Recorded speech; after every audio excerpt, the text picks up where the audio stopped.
away, he had not properly prepared them. So they had financial difficulties after her father passed away. Why? Because her mother did nothing the entire time her father was alive. So she did not have skills to get a good paying job. So she went and she took up custodial work and she was cleaning. There's nothing wrong with that as a job. But AOC had gotten used to growing up in Westchester. And how dare anybody expect her to have to struggle to make a living? I don't understand the whole BU thing. I mean, that does not reflect well on that school. I'm just sorry. A complete and a degree in economics? Oh my God. Yeah, I don't understand how she got a degree in economics, because all of the policies she's put forward shows you that she does not understand economics at all.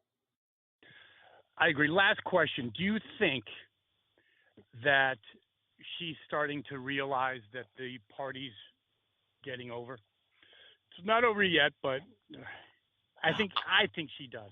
I don't think she does. I think she still thinks she's in control because her world is social media. She doesn't pay attention to the mainstream media.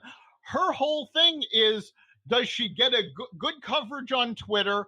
Do her followers retweet her? She's got that whole little, bubble that she lives in. And I don't think she realizes what's going on. Speaking of the bubble, because we do agree, I believe, that the mainstream, if there is such a thing anymore, media is in the hip pocket of the Democrats. And I think they're not going to put her on. They did at the beginning because they know she's dangerous to the brand.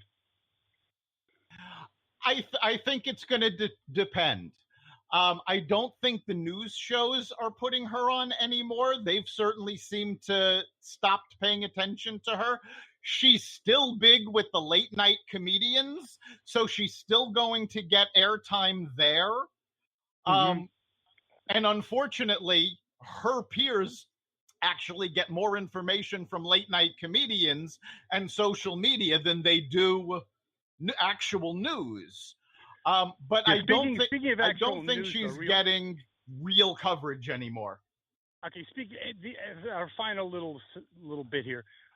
Okay, speaking of the mainstream media, I watched CNN last night. Cuomo was on, and we've talked about it. I know it's not a great revelation, but there is not even the illusion of bipartisanship. It's really it's comical. I mean, he was picking apart the tax. I mean, and he basically had Freudian slips like, we need to know this. We need to do this at the ballot. I'm like, buddy, hello. I think you have some Freudian. I mean, you're finally. I mean, CNN's completely off the rail. The problem with the mainstream media is that reporters seem to have not been taught that they are not supposed to be part of the story. Their bias, their opinions are not supposed to be part of what they're reporting. And they have thrown that by the wayside. And there is a backlash because CBS just named Norah O'Donnell as host of CBS Evening News. Now, she was one of those reporters that was, meeting with Hillary Clinton prior to the last election. Everybody knows she is not an unbiased reporter. Not at all. Yeah. And her ratings, the ratings for CBS Evening News tanked as soon as she took over. So people are saying enough is enough. Who's a genius that thought, I know her she's like basically part of the Democratic Party. Anyone, let me ask you, as a business consultant, forget about if you like something or not. It's just common sense for the Benjamins, as Omar would say, that the time's right, bipartisanship or a neutral news person would be just a ticket for ratings. And then they put a left-wing ideologue in. I mean, it's like, hello, she's been at it for years. And by a spoiled brat, by the way, as well. But anyway, that's another thing. If any of these networks actually put forward unbiased news, their ratings would go up. There is no doubt about it. And that goes the same for the right-wing news as it does for the left-wing news.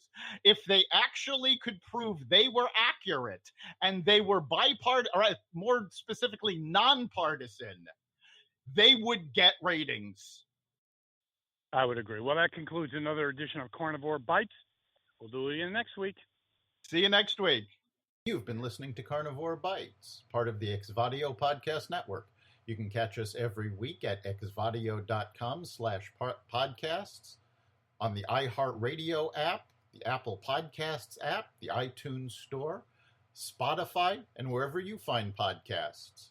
You can also catch us live every Friday at 4 on WESU FM 88.1.